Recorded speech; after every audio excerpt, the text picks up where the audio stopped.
बहुत समय पहले की बात है। एक छोटे से शहर में अलादीन नाम का एक गरीब लेकिन दिल का बहुत अच्छा लड़का रहता था। वह अपनी माँ के साथ एक टूटी-फूटी झोपड़ी में रहता था।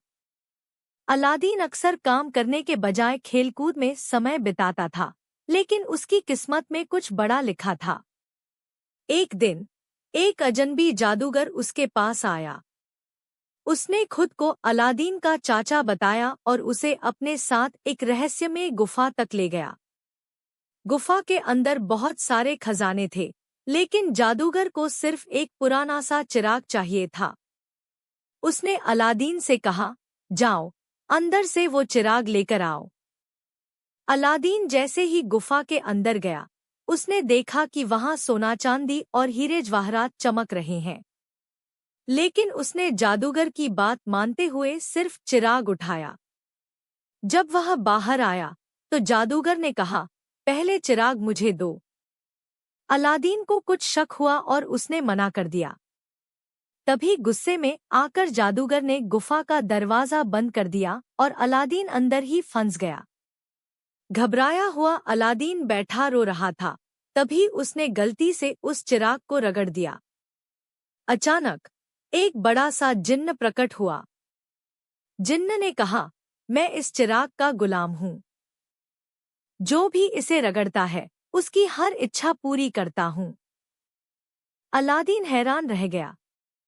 उसने तुरंत कहा, मुझे यहाँ से बाहर निकालो।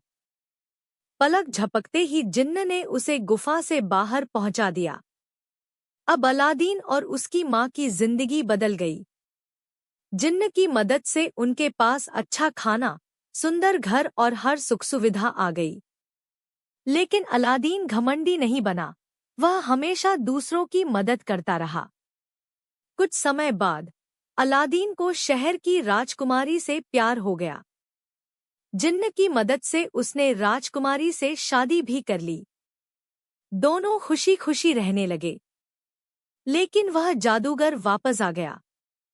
उसने चालाकी से चिराग चुरा लिया और जिन्न को अपने वश में कर लिया। उसने अलादीन का महल दूर ले जाकर छुपा दिया।